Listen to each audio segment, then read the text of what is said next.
I want to talk about LEGO's ongoing problem with FOMO, using this Spider-Verse set as an example because I bought it and want to tell you why you don't have to. This is Miles Morales vs. The Spot, set number 76311. It retails for $49.99 USD and released January 1st of this year. The set comes with 4 minifigures: Miles Morales, the Spot, Gwen Stacy, and Officer Jefferson, aka Miles' dad.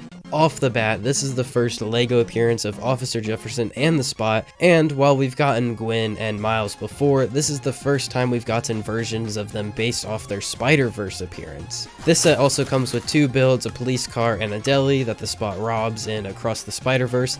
The set has a total of 375 pieces. Off the bat, $50 does not feel worth it. When the set was revealed, the sentiment was clear. Consumers took issue with 2 things about this set. The first is the price tag. They felt it was overpriced, me included. The builds didn't look substantial enough to justify the price, so why did I buy it? Well, I'm something of a YouTuber myself, and I love the Spider-Verse movies. Plus, it has brand new characters in LEGO. FOMO got the better of me, and I purchased the set. A concept that brings what would otherwise be a solid B tier set down to an F in my book. FOMO is an acronym that stands for Fear of Missing Out.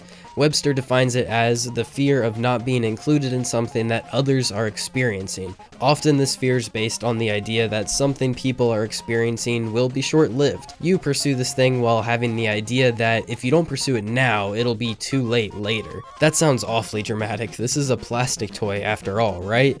Well, yes and no. I'll admit that definition makes it sound much more serious than it actually is, but what about kids? Kids don't have an expendable income. If they want this set, they'll have to either beg their parents to get it for them, save up their allowance for weeks, or maybe $50 is completely out of the question because of their situation. Sets have a sizable shelf life, but they still retire. I still wish Child Me bought that set with Deadpool before it retired and became worth a fortune. So why do I bring this up? Well, this $50 set comes with 4 new minifigures, 2 of which have been chastised for their lack of arm and leg printing. Also, Gwen's head and hairpiece is Granted, Miles fared much better in this department. I love his head and hairpiece, it's really nice. The lack of printing is my main issue, not because we deserve it or anything of that sort, but because LEGO is preying on our fear of missing out on these iconic characters. They're hoping we, as fans of the property, will fork over the money to get them, even if we personally don't think the minifigures are the best that they can be.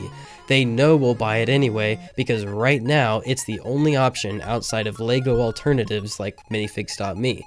And then sometime later, they'll introduce a newer and better version of the figure well after you've purchased this set. LEGO is planning on releasing a collectible minifigure series based on the Spider-Verse movies. This is a rumor, so take it with a grain of salt, but the source is pretty reputable. And while we don't know what they'll look like, I can almost promise they'll be leagues better than this. Let's take a look at Wolverine. He was featured in LEGO's Marvel CMF wave, and the level of detail is insane, like truly amazing, no notes from me whatsoever. Now look at the Wolverine minifigure that released just a year prior. Quite the difference, right? Another example is LEGO's Captain Rex, released in the UCS Venator with a hefty price tag attached to it, and then later released as a $15 microfighter. Am I mad about this pattern?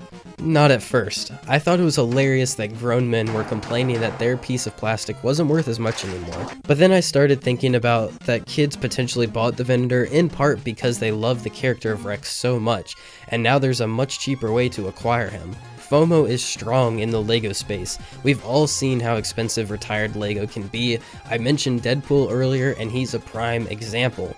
It's more likely that the kid is gonna buy this Spider-Verse set because he loves the characters, and $50 is a much more reasonable price than the Venator. But later this year, a much cheaper way to acquire him will release, and this kid will wish he waited. Will LEGO ever change this practice? Probably not. They're a company after all, and it's profitable to do this, and I'm not really making this video to complain about LEGO's business practices.